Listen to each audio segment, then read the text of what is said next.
오늘 성령 하나님께서 우리 153 교회 함께 계시는 줄로 믿습니다. 네, 우리가 지난주에 말씀을 통해서 그리스도의 복음 또 그리스도의 심장을 가지고 이제 바울 사도가 빌립보 교회에 편지를 쓰면서 기쁨의 삶을 살 것을 권면하는 그런 말씀을 통해서 은혜를 나눴는데요. 하지만 이 바울 앞에 놓인 지금의 상황을 볼 때 그가 과연 빌립보 교회에 그런 기쁨의 편지를 쓸 만한 상황, 좀 심한 말로 주제인가에 대해서 우리가 의심을 가지지 않을 수 없어요. 어떻게 보면요, 거꾸로 빌립보 교회가 지금 바울 사도에게 낙심하지 말고 주님의 일을 더 열심히 정진하세요.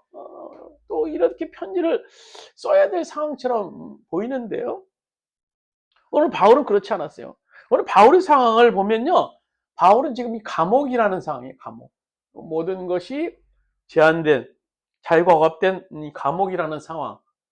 또 그 속에서 바울은 이 심적으로 굉장히 막 부글부글 끓는 사건을 경험하게 되죠. 인간관계 속에서의 갈등.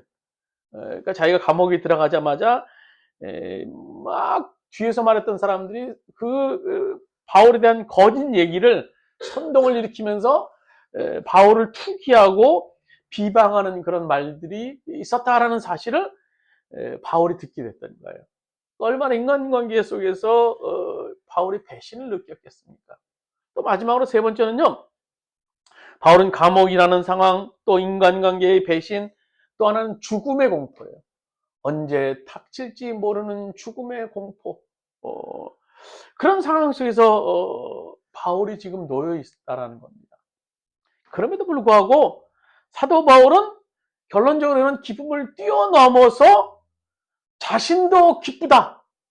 그래서 이 기쁨을 지금 빌립보 교회 성도들에게 나누기 위해서 편지를 썼던 겁니다. 그래서 오늘 시간에 우리가 인간관계 속에서의 갈등 또는 상황 속에서의 그런 어떤 어려움, 또 더 나아가서는 죽음에 대한 그런 공포 속에서 휘둘리면서 어떤 기쁨을 빼앗아가는 그런 장애물, 그런 요소 속에서 우리가 머물러 있다면 오늘 바울이 경험했던 그 기쁨의 비결, 그 비밀을 발견할 수 있는 그런 시간 되길 바랍니다. 오늘 첫 번째로 바울은요, 환경의 장애물을 만났어요. 환경의 장애물. 결론적으로 얘기하면 챕터 1장의 결론적으로 얘기하면 하나님의 주권에 대한 신뢰로 환경의 장애물을 극복하게 됩니다. 우리 12절 말씀, 본문 12절 말씀 같이 읽도록 하겠습니다. 형제들아, 내가 당한 일이 도리어 복음 전파의 진전이 된지를 너희가 알기를 원하노라. 여기서 바울이 당한 일이란 건 뭡니까? 전도하다가 붙잡혀서 감옥에 들어가게 된 것을 바울이 당했다, 내가 당했다라고 기록하고 있어요. 감옥이라는 상황은 우리가 알다시피 모든 것이 제한된 환경이에요. 그런 제한된 상황 속에서 갇혀 있었던 바울이 나 이제 감옥에 들어갔으니까 성경을 보고 다 끝났다. 내 인생은 여기가 끝이야. 그렇게 생각하지 않았다라는 거예요. 오히려 그런 감옥에서 그런 상황에서 말하기를 복음의 진보가 되었다라는 거예요. 복음의 진보. 그 특별히 이 진보라는 단어를 썼는데요. 이것이 영어 성경은 advance라는 말로 쓰이는데 이것은요, 군대가 앞으로 전진할 때 쓰는다. 군대가 어떻게 전진하겠습니까? 막 장애물을 헤치고 나갈 때 길을 연다라는 의미로 이 진보라는 말을 썼어요. 진보. 그래서 어떻게 바울이 감옥이라는 상황 속에서 그런 고백, 복음이 진보되었다, 전진되었다라는 말을 할 수 있었을까요? 여기는요, 바울 선교에 대한 하나님의 인도하심이 숨겨 있는 것을 우리가 말씀 전체를 통해서 보면 알 수 있는데요. 지금 바울은 감옥이지만 어느 감옥입니까? 로마 친위대 왕궁의 안에 있는 감옥이에요. 감옥. 로마 친위대의 감옥. 사실 로마로 바울은요, 평소에 늘 가기를 원했다라는 것을 우리가 성경을 사도행전 로마서를 통해서 볼 수 있는데요. 바울이 로마에 가기를 원했던 이유는 복음 전파의 본질, 그것보다도 본질적으로 세계 선교를 위한 교두보로 로마가 필요했던 거예요. 바울이 평소에 늘 얘기하기는요, 나는 세계 선교를 나가겠다. 즉, 땅 끝까지 선교하겠다라는 위대한 그런 원대한 비전을 바울이 가지고 있었어요. 근데 땅 끝까지 선교를 가기 위해서는요, 중간에 이 기착지가 필요했어요. 그래서 땅 끝이라는 당시 개념은 어디였는가 하면 서바나, 지금의 스페인 지역까지 할래 한 번으로 가는 것이 도저히 불가능해요. 그래서 중간 기착지가 필요했는데 그것이 로마였어요. 로마가 가장 좋은 기착지였습니다. 그래서 바울은 세계 선교, 땅끝까지 복음을 전파하기 위한 그런 비전을 가지면서 나는 로마에 가서 그 비전을 완성하게 성취하기 위해서 기착지를 만들겠다라는 그런 간절한 소망이 있었다고 사도행전 로마에서 계속 밝히고 있는 것을 볼 수 있어요. 하지만 그 기회가 그렇게 쉽게 생기진 않았어요. 그러던 중에 전혀 생각하지 않은 경로로 바울이 로마에 가게 된 거예요. 그게 바로 죄수의 신분이에요. 죄수의 신분. 이 죄수의 신분으로 그가 로마에 가서 땅끝까지 복음 전파라는 그 사명 감당할 수 있을까요? 바울은 보면요, 그 어떻게 로마까지 가게 됐는가 하면 바울은 3차 선교 여행을 했어요. 1, 2차 때는 쭉 선교 여행을 마치고 그의 고향이라고 하는 안디옥 교회로 이제 가게 됐고요. 근데 3차 선교 여행을 마치고는 안디옥으로 간 게 아니라 예루살렘으로 그가 들어가게 됩니다. 그게 큰 문제였는데요. 왜 예루살렘으로 간 게 문제였는가 하면 지금 예루살렘의 분위기는요, 살기등등한 분위기예요. 왠가 하면 바울을 잡아 죽이기 위한. 왜 바울을 잡아 죽이기 위했냐면 바울이 전한 그리스도의 복음으로 말미암아 유대 교인들이 개종하는 숫자가 계속 막 늘어났기 때문이에요. 그래서 예루살렘의 유대인들은요, 바울을 보기만 하면 내가 잡아 죽이겠다라는 그런 살기등등한 혈안이 되는 그런 상태였습니다. 물론 바울도 그 사실을 알았죠. 그래서 이제 바울이 이제 3차 선교 여행을 마치고 예루살렘으로 이제 가면서 유언과 같은 비장한 각오를 얘기하는데요. 그것이 사도행전 20장 24절에 나오는 말씀입니다. 우리 같이 사도행전 20장 24절 말씀 같이 읽도록 하겠습니다. 내가 달려갈 길과 주 예수께 받은 사명 곧 하나님의 은혜의 복음을 증언하는 일을 마치려 하면은 나의 생명조차도 조금도 귀한 것으로 여기지 아니하노라. 바울은 지금 죽을 각오를 하고 예루살렘에 갔다라는 겁니다. 정말 예상했던 대로 바울이 예루살렘에 오자마자 특공대에 의해서 붙잡히게 되죠. 그래서 재판에 이제 회부가 되긴 되는데요. 재판을 맡은 이 베스도 총독이 바울에 대해서 조사해 보니까 도대체 죄를 발견할 수 없는 거예요. 이 사람이 어떻게 판정을 해야 될지 베스도 총독이 몰랐던 거예요. 그래서 그는 바울을 석방하려고 막 애를 썼는데 그럴 수도 없었어요. 왜 그럴 수 없었는가? 사도행전 23장 12절 13절 말씀 계속 읽도록 하겠습니다. 유대인들이 당을 지어 맹세하되 바울을 죽이기 전에는 먹지도 아니하고 마시지도 아니하겠다고 하고 이같이 동맹한 자가 40여 명이더라. 40명의 이 베스도 총독이 있는 재판장 앞에서 문 앞에서 기다리고 있어요. 바울을. 40명이 그냥 사람입니까? 시금을 전폐하고 바울을 잡아 죽이겠다고 특공대 40명이 바울을 지금 기다리고 있다는 거예요. 그때까지 하나님께서는요, 하나님께서 바울에게 그 당시 비상한 지혜를 주세요. 베스도 총독도 바울을 내보낼 수 없었고, 뭐 재판도 할 수 없었고, 하나님께서 바울에게 비상한 지혜를 주시는데요. 어떤 것인가 하면, 당시 로마 시민권자에게는 로마 황제에게 재판을 받게 할 수 있는 권한이 있었어요.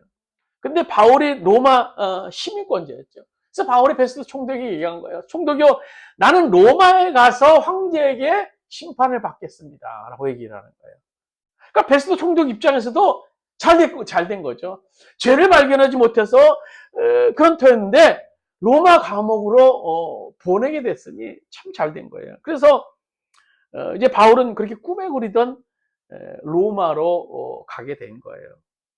그의 바람대로 로마에 가기는 갔지만 왜 하필이면 죄수의 몸일까? 죄수의 몸일까 하는 거예요. 과연 그는 감옥에서 또 죄수의 몸으로 뭘 할 수 있겠습니까? 바울이 복음을 들고 위풍당당하게 로마에 입성해도 세계 선교가 가능할까? 땅끝까지 복음 전파가 가능할까?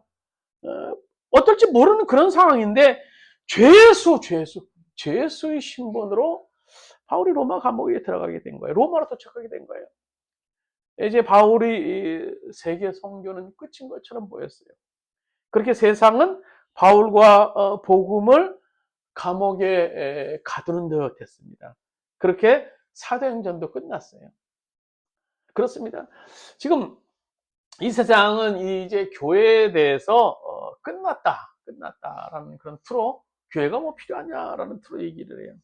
그러나 동의할 수 없죠. 왜냐하면 지금이야말로 교회는 다시 복음으로 돌아갈 때라는 겁니다. 복음으로 돌아갈 때예요. 요즘 우리나라에서 일어나는 일들을 통해서 교회가 얼마나 그 밑바탕에서 정치 권력화 되었는가, 여기저기 들리는 소리 보면 알 수 있어요. 얼마나 타락되었는가, 얼마나 물질 중심주의로 흐르고 있는가를 볼 수 있어요. 우리가 중세 교회사를 보면요, 교회가 타락할 때는 항상 정교 분리가 되지 않았어요. 즉 정치와 종교가 분리되지 않았어요. 그러니까 교회가 정치에 참여해서 권력화될 때 교회는 그 시대에 무서운 존재가 되고 말았던 겁니다. 그래서 그 대표적인 것이 마녀사냥이죠. 기독교인들이 이단이라는 그런 프레임을 씌워가지고 예수 믿지 않는 사람들을, 어떤 사람을 정해서 여론 재판식으로 확 몰아서 아무 죄가 없는데 그 사람을 화형에 처하고 불에 태워서 죽이고 아주 잔인한 방법으로 죽였던 그런 중세사가 있어요. 우리 하나님께서 이 땅에 교회를 세우신 원래 교회의 모습, 지금이 아니라는, 지금 교회의 모습은 아니에요. 원래 교회의 모습대로 회복할 때가 지금 이때라는 겁니다. 모든 것이 교회의 그런 안 좋은 것들이 드러나야 돼요. 드러날 때. 그래서 지금 이 시대를 향한 하나님의 주권을 우리가 믿어야 돼요. 어떤 주권? 하나님이 지금 세우신 교회를 통해서 원래 교회의 모습으로 회복 중이라는 사실. 하나님이 지금 주물르고 계시는 거예요. 교회를 향해서. 교회의 아픈 부분, 또 드러나야 될 부분, 세상 속에서 어떻게 해야 될 것인가? 그래서 이 땅을 향한 하나님의 주권을 우리는 믿어야 돼요. 교회를 향한 하나님의 주권. 그래서 오늘 본문에서 이 수감된 바울의 성교가 정말 끝났는가 하는 거예요. 많은 사람들이 이구동성으로 상식적으로 생각했어. 바울이 감옥에 갇혔으니까 이 끝났다 라고 생각할 수 있었지만 바울이 그것에서 놀라운 고백을 해요. 12절 말씀. 본문 우리가 12절 조금 전에 다시 한번 읽도록 했습니다. 본문입니다. 형제들아, 내가 당한 일이 도리어 복음 전파의 진전이 된 줄을 너희가 알기를 원하노라. 복음이 오히려 더 빨리 가게 되는, 진전이 되기는 일을 너희가 왜 모르냐라는 거예요. 복음이 진보가 된 구체적인 상황을 13절에 바울 쓰다고 얘기하고 13절입니다. 같이 읽도록 하겠습니다. 나의 매임이 그리스도 안에서 온 시위대 안과 기타 모든 사람에게 나타났으니, 우리 바울이 끝난 줄 알았던 선교가 감옥이라는 한계적인 상황들이 더 큰 하나님의 선교로 나타나고 있었던 겁니다. 오늘 읽은 13절의 로마 시위대는 뭡니까? 오늘날로 말하면 대통령 경호실쯤 해당되는 거예요. 그래서 바울은 당시 VIP급이었기 때문에 로마 황제의 경호실에 갇혀 있었던 것으로 보이는데요. 그런데 그것은 우리가 생각하는 것처럼 뭐 딱 교류가 억제된 그런 것이 아니라 어느 정도 교도관이나 거기 있는 사람끼리 자유로운 교류가 가능했던 것으로 보여요. 이게 간수들과 만날 수 있는 기회가 많았던 것으로 보이는데요. 그래서 바울은 그들에게 기회 있을 때마다 복음을 전했던 겁니다. 결국 바울을 통해서 예수 그리스도의 복음을 받아들인 왕실 경원들과 이제 귀족들이 하나둘 생겨나게 돼요. 이건 정말 상상 불가능한 일 아닙니까? 그 당시 신을 자처하는 황제가 있는 왕실에 그리스도의 복음이 들어갈 수 있었다. 들어갔다라는 것. 이건요, 우리의 상상을 뛰어넘는 일이에요. 하나님이 하시는 일 가운데는 우리의 상상을 뛰어넘는, 어떻게 하나님께서 바울을 통해서 그렇게 복음이 로마 황실에 들어갈 수 있게 됐는지 우리의 계산은요, 불가능한 일입니다. 오늘 우리 빌립보서 4장 22절 새번역 성경으로 우리 주보 있는 말씀 같이 한 목소리를 따르겠습니다. 모든 성도가 여러분에게, 특히 황제의 집안에서 속한 사람들이 여러분에게 문안합니다. 바울이 로마 감옥에서 빌립보 교회에 문안 편지를 쓸 때 누가 나옵니까? 로마 황제 집사람도 껴있다라는 겁니다. 이 사실이 뭐예요? 결국 바울에 의해서 로마 시위대 안에, 로마 어떤 대통령 경호실 안에 복음이 들어갔던 것이고, 그곳에서 결실을 맺었다라는 거예요. 이런 복음의 전진을 경험하고 있는 바울은요, 감옥에서 복음을 전할 방법을 찾았고, 펜을 들어서 그가 문서 선교를 시작했어요. 그래서 우리가 잘 알고 있는 옥중서신, 에필 골문, 에베소, 빌립보서, 골로새서, 빌레몬서가 바울이 로마 감옥 안에서 쓰여진 성경이에요. 여러분, 세상은 바울을 가두었지만 바울은 그곳에서 복음으로 세상을 가두기 시작했습니다. 바울은 도저히 기뻐할 수 없었던, 유쾌하지 않은 이 감옥이라는 환경에도 불구하고 바울이 기뻐할 수 있던 비결이 뭡니까? 비밀이 뭡니까? 그것은 바로 하나님의 주권에 대한 신뢰가 바울에게 있었기 때문인 겁니다. 캄캄한 상황, 오늘 감옥이라는 그런 상황, 그럼에도 불구하고 이곳에서 하나님께서 일하고 계신다는 그런 믿음이 바울에게 있었어요. 그래서 바로 로마서 8장 28절에 우리가 잘 아는 말씀 이렇게 굴복합니다. 우리가 알거니 하나님을 사랑하는 자, 곧 뜻대로 부르심을 입은 자들에게는 모든 것이 합력하여 선을 이루느니라. 오늘 감옥이라는 통제된 그런 상황 속에서도 하나님께서 일하실 것을, 그것을 합력하여 선을 이루실 하나님의 손길, 하나님의 주권을 바울은 믿었던 겁니다. 이 땅의 모든 일에는요, 우연이라는 게 없어요. 우연이라는 게 없습니다. 뭐가 있습니까? 다만 하나님의 주권만 존재할 뿐입니다. 하나님의 주권만 존재해요. 하나님의 손을 거치지 않고 전개되는 모든 상황과 환경은 이 세상에 없어요. 하나님의 손에 거쳐서 전개되는 모든 상황과 환경만 존재할 뿐인 겁니다. 그래서 바울 사도는요, 이 환경의 장애물, 감옥이라는 정말 불쾌하고 통제되고 힘든 그런 상황임에도 불구하고 바울이 기뻐했어요. 어떻게? 하나님의 주권을 믿었기 때문에. 이곳에서 역사하실 하나님, 이곳에서 행하실 하나님의 그 선교를 바울은 바라봤기 때문인 겁니다. 오늘 우리 삶 속에 때로는 정말 불쾌한 환경들, 내가 감당하기 어려운 환경들을 우리가 만날 수 있어요. 그 상황 속에서 불평불만 좌절하기보다는 하나님의 주권을 신뢰할 수 있어야 돼요. 하나님이 이 환경 속에 어떻게 일하실 것인가? 하나님의 선교는 어떻게 펼쳐질 것인가에 대한 소망을 우리가 가질 수 있어야 된다는 겁니다. 두 번째로 바울의 장애물이 뭡니까? 기뻐할 수 없었던 바울의 장애물. 두 번째로는 인간관계의 장애물이었어요. 바울은 그것을 어떻게 극복합니까? 선교적 마인드, 선교적 시각으로 그것을 극복해요. 사실 우리가 사랑하는 사람들과 관계가 깨지고 어긋나기 시작할 때 참 우리 가슴이 참 아파요. 우리 가정에서도 그렇고 뭐 직장에서도 그렇고 참 같이 오손도손 지냈던 사람 속에서 그 관계가 어긋나기 시작할 때 참 가슴이 아파요.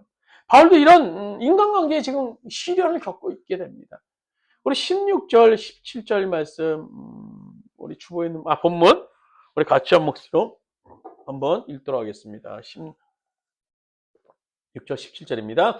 이들은 내가 복음을 변증하기 위하여 세우심을 받은 줄 알고 사랑으로 하나 그들은 매일매일 괴로움을 더하게 할 줄로 생각하여 순수하지 못하게 다툼으로 그리스도를 전파하느니라.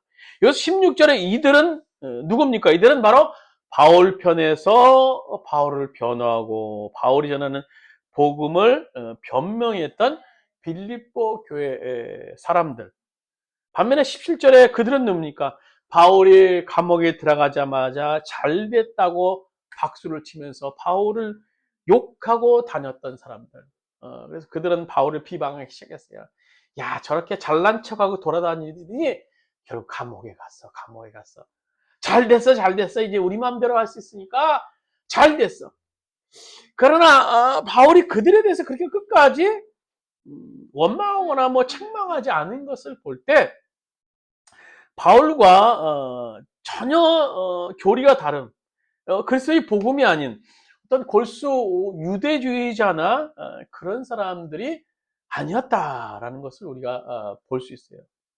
그러니까 평소에 가깝게 지냈던 사람으로서 바울과 이 신의심과 바울에 대한 당파심으로 바울을 반대했던 사람. 그래서 바울이 가자마자 이제 바울을 중상모략했던 그런 사람들입니다. 근데 사실 가까이 믿었던 사람이 배신이 더 큰 우리 아픔일 수 있어요. 먼 사람보다. 그러나 바울은 이러한 인간관계의 시련에도 불구하고 18절에 참 놀라운 고백을 해요. 18절 말씀 같이 읽도록 하겠습니다. 그러면 무엇이냐? 거칠애로 하나 참으로 하나 무슨 방도라든지 전파되는 것은 그리스도니 이로써 나는 기뻐하고 또한 기뻐하리라. 이러니 저러니 해도 결국 복음이 전파된다면 나는 기쁘다라는 거예요. 나를 비방하고 나를 조롱해도 그것은 조롱하는 것뿐이고 그들을 통해서 어쨌든 복음이 전파되면 나는 기뻐한다라는 거예요. 요즘 말로 말하면 기승전 선교예요. 바울의 삶은 어쨌든 뭐 이래 저쨌든 선교, 하나님의 복음, 하나님의 선교가 이루어지면 나는 기뻐한다라는 겁니다. 우리의 다툼의 원인을 대부분 보면요, 자신의 입장에서 이제 문제를 보기 때문인 거예요. 그래서 내 입장만 옳다고 생각하는 그런 이상 상대방의 말은 전혀 안 들리게 되는 거죠. 근데 우리가 이런 와중에도 먼저 생각해야 될 사실이 있다라는 것을 우리가 바울 사도를 통해서 깨달았어요. 그건 뭡니까? 하나님의 입장이에요. 하나님의 입장. 하나님의 입장. 바울은 자신을 가슴 아프게 하는 인간관계의 갈등 속에서 자신의 입장도 중요하고 상대방을 이해하는 것도 중요했겠지만 결국 하나님의 입장, 하나님의 선교, 하나님의 복음은 어떻게 될 것인가? 내가 이렇게 된 마당에 복음은 어떻게 될 것인가? 바깥에서 내가 전했던 그 복음, 나로 인해서 회복되었던, 거듭났던 저들은 어떻게 될 것인가? 내가 자유롭게 전도하지 못하게 된 상황에서 저 사람들은 나를 욕하고 핍박하고 악에 찬 소문을 퍼뜨리고 있지만 어찌되었든 저들이 나를 대신해서 예수 그리스도의 복음이 전파되게 하고 또 그들을 통해서 복음을 사람들이 듣게 된다면 나는 아프지만 주님 편에서는 손해가 될 것이 없다라는 겁니다.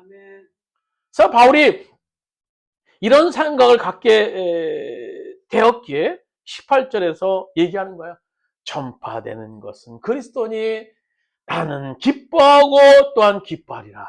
이런 고백을 하시는 겁니다. 우리에게 이런 선교적 시각, 선교적 마인드가 필요해요. 작게는 우리 가정 안에서도 그래요. 다툼이 일어나고 분란이 일어날 때 우리가 하나님의 시각으로 볼 수 있어야 돼요. 하나님의 복음은 우리 가정이 어떻게 될 것인가? 하나님의 선교를 막는 악한 영의 세력이 있는 것은 아닌가? 복음이 전파되는 것은 막는 것은 아닌가? 또 우리 직장에서도 마찬가지예요. 우리 직장 속에서 인간관계의 갈등, 또 아픔을 경험할 때 하나님의 선교는 어떻게 될 것인가라는 그 마인드가 우리들에게 필요해요. 또 우리 153 교회도 이런 선교적 마인드가 필요해요. 어쨌든 우리가 하나님의 복음이 우리 교회를 통해서 어떻게 증거될 것인가? 교회에 좀 손해가 날 수도 있고요. 또 교회에 좀 어려움이 있을 수도 있어요. 쉽게 말하면 교회가 너무 세상에 대해서 깍쟁이처럼 굴어서는 안 된다는 겁니다. 하나님의 복음, 하나님의 선교, 이것이 교회를 통해서 어떻게 나타날 것인가? 그런 의미에서 지금 교회의 고민이 좀 필요해요. 지금 이 시대 속에서 진리인 하나님의 말씀을 어떻게 전할 것인가 하는 그런 고민, 이것이 교회의 복음이다라고 생각하고 예수 천당 부신적 막 그러면 나가서 일방적으로 복음을 전파하는 것이 정말 선교일 것인가? 아니면 우리가 이 시대 속에서 정말 이 시대의 옷을 입고 정말 효과적으로 복음을 전파할 것인가라는 그런 선교적 하나님의 선교적 마인드, 그러니까 동시대 하나님이 살았던 시대 속에서 하나님이 전했던 그런 마음을 우리가 이 시대 속에서도 필요하다는 거예요. 어떻게 전파해야 될 것인가? 그래서 얼마 전에 영국에서 한 단체가 크리스찬 단체들이 한 마을에 복음을 전파해서 변화하기 시작했던 그런 간단한 얘기가 있어요. 근데 우리들이 좀 받아들이기는 좀 장소적으로 좀 어려움이 있는데요. 그것이 이제 펍이라는 술집이에요. 술집 안에서 이제 복음이 시작된 얘기인데요. 그러니까 우리는 술집 그러면 펍 그러면 그냥 우리 문화는 막 부어라 마셔라 하면서 막 술병 갖다 놓고 먹는 것을 우리는 술집 그렇게 개념으로 갖고 있는데요. 영국이나 유럽 쪽의 이 술이라는 개념은요, 쉽게 말하면 찻집 정도의 개념으로 그들은 사용하고 있어요. 그래서 우리가 문화가 좀 그런 면에서 다르다는 걸로 이제 참고를 해서 들으면 좋은데요. 영국의 이 블래드퍼드라는 그런 마을이 있었어요. 근데 이곳에서 이제 크리스찬들이 쉽게 말하면 술집 그 주변에 술집 연합 크리스찬 술집 연합회에서 그 마을을 좀 변화시키자라고 그들이 얘기를 나눴던 겁니다.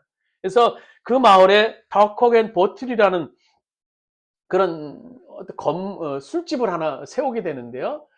브래드퍼트 마을에 노란 색칠을 한 그런 2층 술집입니다. 근데 이 브래드퍼트라는 이 도시의 특징은 굉장히 빈민가였어요. 그래서 적은 임금의 노동자들이 어렵게 살고 인종 갈등과 폭력이 일어났던 그런 마을이 바로 이 브래드퍼트라는 이런 영국의 지역인데요. 그래서 그 주변에 있었던 술집 협회에서 크리스찬 술집 협회에서 좀 이 지역에 우리가 복음을 전해야 되는데 좀 어떻게 전할까 궁리를 하게 됐던 거예요. 그래서 협회 차원에서 말콤 윌리스라는 사람을 이제 그 노란 2층 집에 경영자로 파견을 해요. 1층은 술집 바를 운영하게 되고 2층은 말콤 윌리스 부인과 생활을 하는 처소로 마련하게 됩니다. 근데 우리가 주목해야 될 것은 그 말콤 윌리스가 이제 술집을 경험하면서 2년 뒤에 이제 소회를 밝힌 내용이에요. 그 인터뷰 내용 보면 이렇게 나옵니다. 많은 사람들이 처음에는 예수님에 관해서 말하는 것을 불편해합니다. 먼저 제가 10번, 20번 지칠 정도로 그들의 이야기를 들어준 다음에서야 비로소 그들은 나를 위해서 좀 기도해 줄 수 있어요 라고 말을 하죠. 그리고 나면서부터 그부터는 무언가 그들을 통해서 하나님의 일하심의 역사를 볼 수 있었고 복음이 열매 맺는 것을 경험할 수 있게 됐습니다 라는 그런 얘기입니다. 바로 이것이 우리를 향한 하나님의 마음이 아닐까 그런 생각을 갖게 돼요. 즉 우리가 있는 곳이 어디든지 그곳에서 그들의 옷을 입고 주님의 복음이 전파되어서 하나님 나라를 이루길 원하는 하나님의 마음, 하나님의 선교. 어떤 상황과 처지에 놓였든지 간에 하나님의 선교를 생각하는 하나님의 선교. 하나님의 복음, 이 상황에서 어떻게 전파할 것인가라는 그런 마인드. 오늘 바울이 가졌던 것이 바로 그런 마인드예요. 인간관계 갈등 속에서 지금 참 괴롭고 힘들고 가슴 찢기는 그런 상황. 그래서 그들을 향해서 막 비난하고 나는 억울하다고 막 얘기할 수밖에 없는 그런 상황이었지만 바로 그를 또 뛰어넘어서 복음을 생각하는 거예요. 하나님의 선교, 하나님의 복음, 하나님의 복음을 초점이 됐던 거예요. 그래서 그 복음을 생각하면 기뻐할 수 있었던 겁니다. 오늘 우리가 상대방의 입장을 이해하는 차원을 넘어서 하나님의 마음, 선교적 마음리가 그 상황을 바울이 뛰어넘게 했다는 겁니다. 그렇다면 지금 우리들 앞에 펼쳐져 있는 여러 그런 인간관계 속에서 때로는 뭐 기쁜 일도 있겠고 갈등도 있을 수 있지만 그 속에서 과연 나로 인한 하나님의 선교는 이상이 없는가? 이상이 없는가? 한번 바울을 통해서 우리가 점검해 볼 필요가 있어요. 하나님의 마음, 하나님의 선교, 우리 인간관계 속에서 어떻게 진행될 것인가. 그래서 바울은 인간관계의 갈등을 하나님의 선교적 시각, 하나님의 복음은 이 지경에서 어떻게 될 것인가를 갖게 됐던 겁니다. 그래서 그것을 통해서 하나님의 마음을 통해서 그 인간관계의 장애물을 뛰어넘어서 기쁨을 가질 수 있다는 겁니다. 마지막으로는 바울의 장애물은 그 앞에 맞는 죽음이라는 장애물, 죽음. 그래서 바울이 결론적으로 얘기하면 그리스도 중심의 사생관으로 그거를 극복하게 됩니다. 20절 말씀, 우리 같이 읽도록 20절 말씀입니다. 나의 간절한 기대와 소망을 따라 아무 일에든지 부끄러워하지 아니하고 지금도 전과 같이 온전히 담대하여 살든지 죽든지 내 몸에서 그리스도가 존귀하게 되려 하나니. 오늘 성경에서 바울은 지금 죽을 수 있는 상황이었어요. 그래서 바울 사도 당시에 황제가 누구? 네로예요, 네로였어요. 그래서 바울은 얼마든지 사형을 당할 수 있는 그런 상황이었어요. 더욱 20절 우리가 읽은 말씀대로 살든지 죽든지 이 바울의 고백을 통해서 지금 바울이 심각한 삶과 죽음의 기로에 서 있다는 사실을 우리가 볼 수 있는데요. 인간에게 가장 큰 두려움이 있다면 어떤 것이겠습니까? 죽음에 대한 공포일 거예요. 죽음에 대한 공포. 내가 지금 이 상황에서 벗어나지 못하고 곧 죽을 것이다. 때로는 드는 생각이 한 해 한 해 이렇게 새해를 맞이할 때마다 지날 때마다 느끼는 것이 야, 인간은 결국 죽음을 향해서 가는구나 라는 사실을 우리가 느껴요. 그렇게 생각하면 참 우울해져요. 사람이 누구나 맞이하게 될 이 죽음으로 인한 공포심은 인간이면 예외가 없는 것 같아요.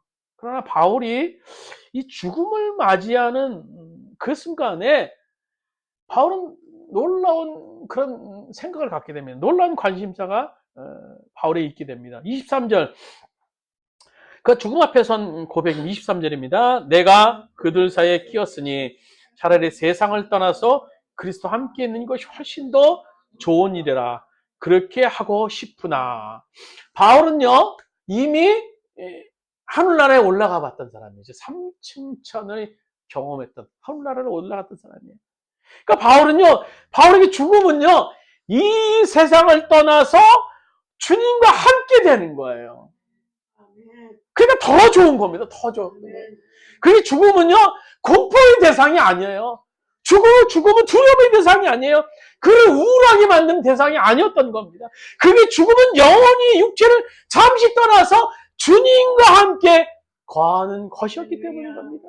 내가 찬양하고 내가 사모했던 내가 예배를 드릴 때마다 바라봤던 그 주님, 내 인생길에서 나와 함께 하셨던 그 주님과 영원히 같이 하는 것, 이 사실을 확신하는 바울에게 죽음은 슬프고 고통스러운 것이 아니었습니다.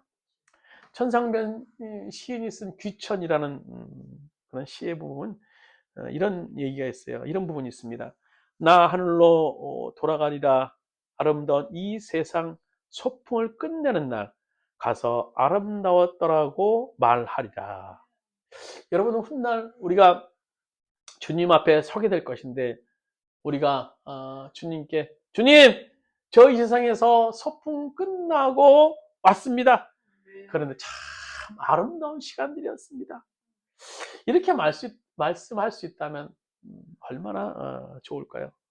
오늘 바울은 하늘의 영원한 안식을 확신했기 때문에 죽음은 두려운 것이 아니었어요.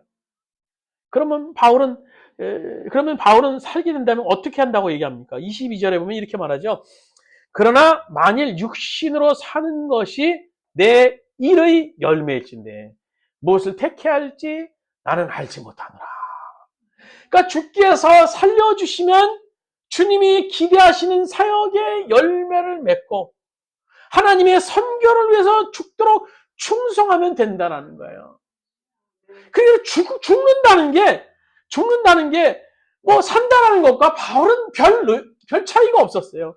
왜냐하면 사나 죽으나 뭡니까? 주님을 위해서 살기 때문에. 주님을 위해서. 살면 열매를 맺고 주님께서 나에게 오늘 생명을 연장시켜 주시면 복음의 열매를 맺고 죽으면 주님과 함께 하는 것이기 때문에 죽느냐 사느냐는 것이 바울에게는 아무 문제가 되지 않았던 겁니다. 그렇습니다. 죽음조차도 그의 죽음을 빼앗을 수 없었어요. 죽음 앞에서도 그의 마음속에 솟구치고 있었던 놀라운 이 기쁨, 그것은 뭡니까? 죽음을 이기시고 부활하셔서 생명의 주인 되신 예수 그리스도에 대한 확신이 바울에게 있었기 때문인 겁니다. 말씀 마치도록 하겠습니다. 불쾌한 환경, 뒤틀려버린 인간관계, 죽음에 대한 공포, 또 그로 인해서 수없이 우리들에게 나타나는 두려움의 그런 현상들, 요인들 끊임없이 우리들의 삶을 위협합니다. 그 결과 우리의 삶은 언제부터인지 기쁨이 없어졌어요. 그래서 우리는 그 기쁨의 장애물을 제거하려고 몸부림쳐보지만 여전히 기쁘지 않아요. 우리도 바울처럼 우리 삶을 운행하고 계시는 하나님의 주권을 믿을 수 있길 바랍니다. 그리고 우리들 앞에 펼쳐진 상황 속에서 하나님의 선교를 기억하세요. 인간과의 갈등 속에서 하나님의 선교는 여기서 어떻게 될 것인가?